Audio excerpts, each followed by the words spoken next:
بسم اللہ الرحمن الرحیم۔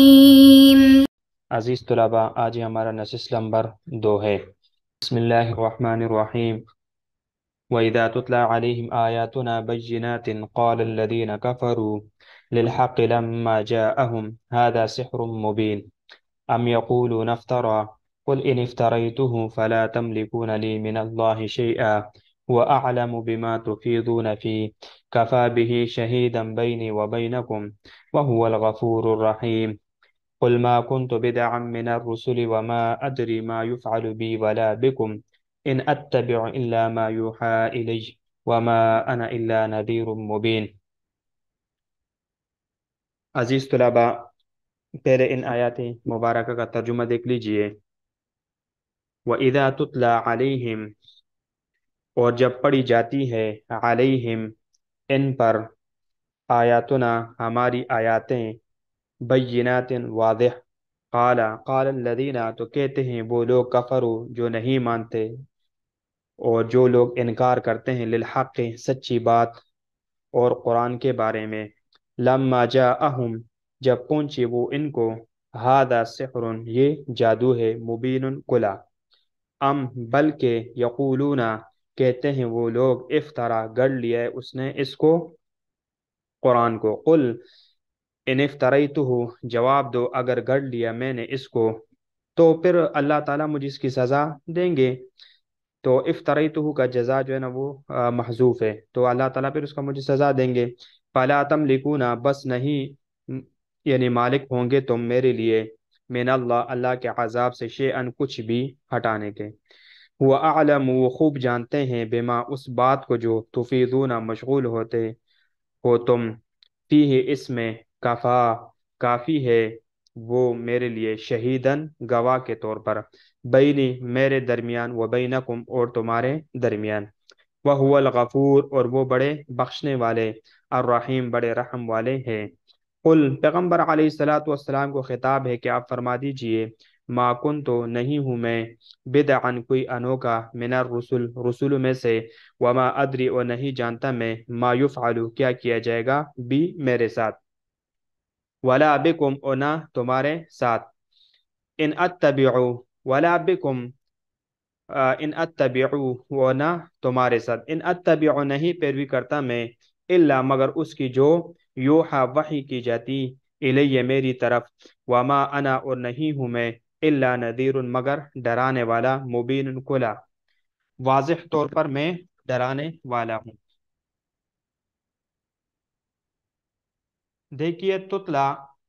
یہ صیغہ فعل مضارع مجہول، صیغہ واحد مؤنث مخاطبہ، فعل مضارع مجہول، اسباب فعل یفعل، تلا یتلو تلاوتاً بمعنی تلاوت کرنا، علیہم میں ہی ضمیر یہ مشرکین کی طرف راجع ہے، بیناتن یہ بینتن کی جمع ہے، اور یہاں پر یہ بینہ ترکیب میں یہ حال واقع ہو رہا ہے۔ للحق حق سے یہاں مراد قرآن کریم ہے، جو دین کی برحق تعلیمات پر مشتمل ہے۔ ام یہ اضراب اعراض کے لیے ہے، اس کے معنی ہیں، معنی کیا آتے اردو میں، بلکہ، ان افتریتہ یہ ان شرطیہ محذوف کا جواب ہے، شرطیہ محذوف کا جواب ہے، جیسے کہ میں نے ترجمے میں بھی اس کا ذکر کیا تھا کہ آپ نے فرمایا قل ان افتریتہ، آپ فرما دیجئے، یعنی اگر اس کو میں نے اپنی طرف سے گڑھ لیا تو جواب یعنی اس کی جزا محذوف ہے، تو اللہ تعالیٰ مجھے اس کی سزا دیں گے۔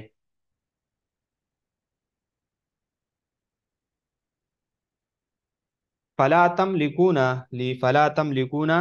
لی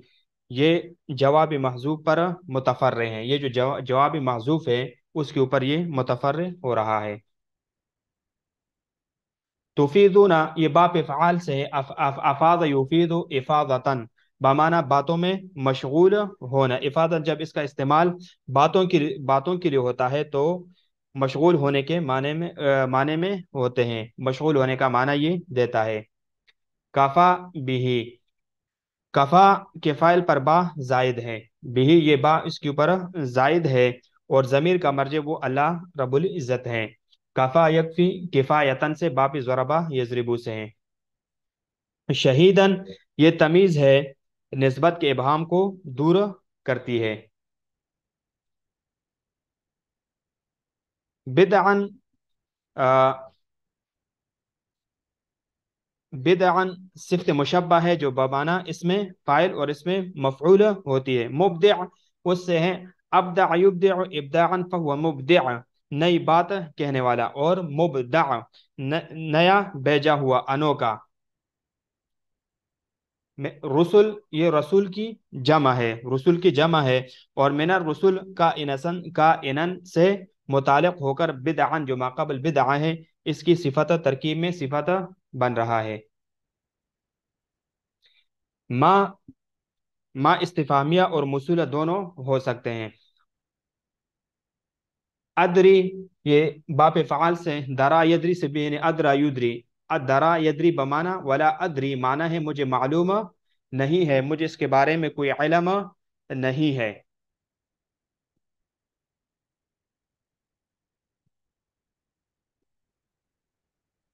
اتبع اتبع یتبع اتباع کرنا،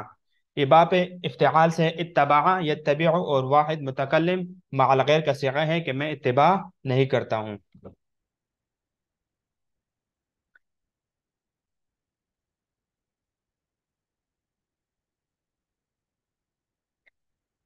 وَإِذَا تُتْلَى سے اب اس کی وضاحت ذرا سمجھ لیجئے۔ وَإِذَا تُتْلَى علیہم آیاتنا بینات، اور جب ان پر ہماری کلی کلی آیاتیں پڑھی جاتی ہے، بینات یہ جمع ہے بینتن کی، اور وہ دلیل اور شاہد دونوں کے لیے بولتے ہیں، یا واضح و کلی آیات۔ قال الذین کفروا للحق، تو منکر لوگوں یعنی منکر لوگوں مشرکین لوگوں اس سچی بات کی نسبت کہتے ہیں حق سے مراد یہاں آیات، اور الذین کفروا سے وہ مخاطبین جن پر پڑھا جا رہا تھا یعنی مشرکین اسے مراد ہے۔ اب یہاں پر یہ بات سمجھ لیجئے کہ دیکھو قال الذین کفروا، یہ دونوں ضمیروں کی جگہ اس میں ظاہر لانے کا فائدہ یہ ہے، دیکھو ضمیر نہیں لایا بلکہ اس میں ظاہر لایا۔ اب یہاں پر اس میں ظاہر لانے کا فائدہ یہ ہے کہ ان کا کفر پختہ اور ظاہر ہو جائے، اور آیات کا حق ہونا ثابت ہو جائے۔ لما جاءہم، لما جاءہم جب وہ اس کے پاس پہنچتی ہے، آنے کے وقت ہی فی البدی انکار کر دیا، اور فکر کو دوڑانے کے پہلے ہی مرحلے میں انکاری ہو گئے، اور دیکھو کہ بار دیگر ثانی کی زحمت کو گوارا نہیں کیا، یعنی دوبارہ غور و فکر کرتے، لیکن انہوں نے فوراً 1 منٹ کے اندر اندر جیسے انہوں نے آیات سنائی تو فوراً انہوں نے اس آیاتوں کا انکار کر دیا، اور کہنے لگے ھذا سحر مبین، یہ تو کھلا جادو ہے، باطل ہونے میں اس کا معاملہ واضح ہے، کسی شبہ کی گنجائش نہیں ہے، تو ایک دم انہوں نے اس کا انکار کر دیا۔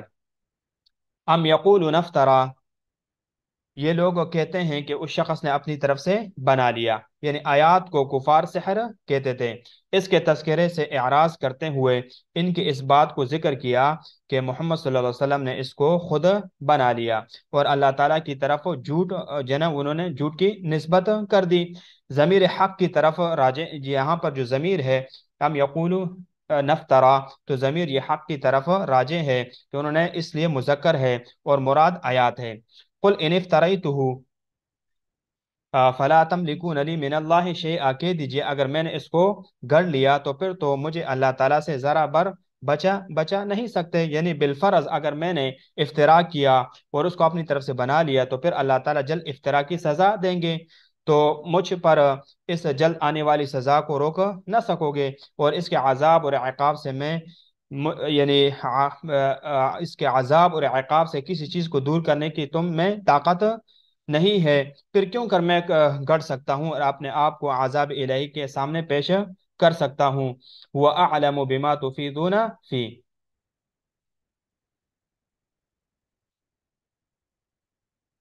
وَأَعْلَمُ بِمَا تُفِيضُونَ وہ خوب جانتا ہے جو باتیں تم قرآن میں بنا رہے ہو یعنی اللہ تعالیٰ کی وحی میں رد اور قدح اور اسی طرح طعن و تشنیع کرتے اور کبھی ان کو سحر و دوسری مرتبہ افترا کہتے ہو، کفا بہ شہیدا بینی و بینکم، وہ میرے اور تمہارے درمیان گواہ کافی ہے، وہ میری سچی گواہی دیتا اور اس کا حکم پہنچا دینے کا گواہ ہے، جبکہ تمہارے متعلق انکار اور ضد بازی کی گواہی دے رہا ہے کہ تم اس کا انکار کر رہے ہو، تو کل یہ قیامت کے دن تمہارے ضد اور طعن اور تشنیع کی گواہی دے گا۔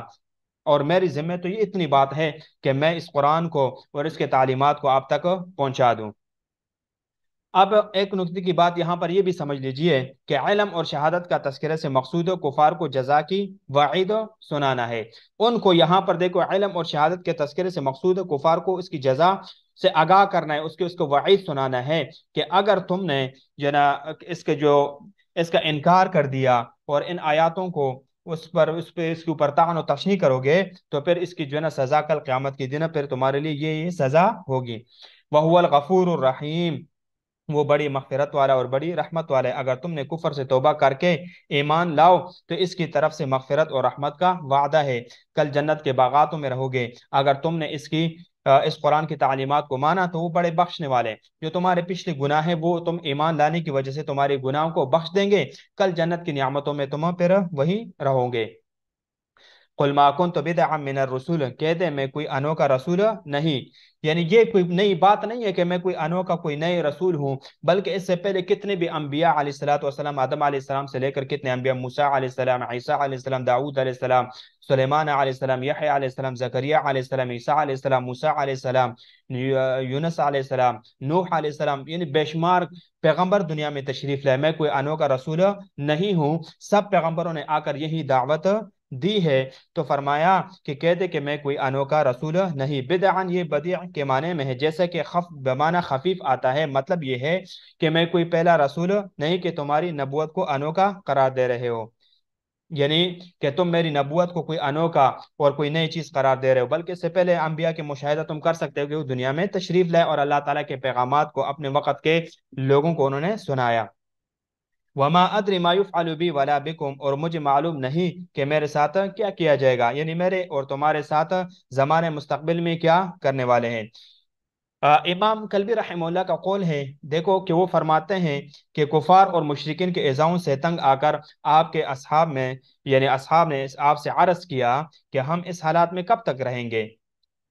تو فرمایا مجھے معلوم نہیں کہ میرے اور تمہارے ساتھ مستقبل میں کیا ہونے والا ہے، آیا مکہ چھوڑوں گا یا کسی ایسی زمین کی طرف نکلنے کا مجھے حکم ہوگا، خواب میں جو مجھے دکھائے گی وہ جگہ کثرت سے کھجور کی درختوں والی ہے۔ تو گویا کہ یہاں پر کثرت سے درختوں والی زمین سے مراد ہو مدینہ منورہ اور یثرب تھا، کہ جس کی طرف آپ علیہ الصلوۃ والسلام نے بعد میں آ کر اسی کی طرف ہجرت کی۔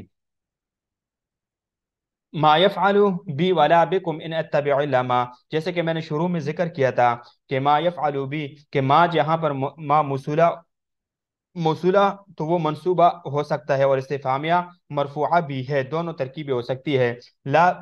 بکم میں لا کو داخل کیا گیا باوجود یہ کہ یفعل مثبت ہے، منفی نہیں، تاکہ ما ادری کی نفی ما اور اس کے حیز میں واقع ہو، یعنی اس کی جگہ میں واقع ہو جائے تاکہ سب کو یہ شامل ہو جائے۔ ان اتبع الا ما یوحى الی وما انا الا نذیر مبین، میں تو صرف اس کا اتباع کرتا ہوں جو میرے پاس وحی کے ذریعے آتا ہے، اور میں تو صرف صاف صاف ڈرانے والا ہوں، یعنی میں تو صرف وہی باتیں تمہیں بتاؤں گا جو اللہ رب العزت کی طرف سے میری طرف وحی کی جاتی ہے، میں تو صرف وحی کی باتیں تمہیں ذکر کروں گا اور وحی کی باتیں میں تمہیں بتاتا رہوں گا، اور یہی مجھے اللہ رب العزت کی طرف سے یہ حکم ہوا ہے کہ میں وحی کی چیزیں آپ کو بتاؤں، میں کوئی چیز اپنی طرف سے نہیں کرتا، اور نہ کوئی انوکھی چیز ہے کہ جو میں آپ کے پاس لے کر آیا ہوں، اور نہ میں کوئی انوکھا کوئی رسول ہوں۔ اس کا مشاہدہ تم پہلے کر چکے ہو کہ کئی انبیاء علیہ السلام دنیا میں تشریف لائے۔ قل ارائیتم ان کان من عند اللہ، قل ارائیتم ان کان من عند اللہ، یہاں سے انشاءاللہ آگے پھر ہم نیکسٹ درس میں پڑھیں گے۔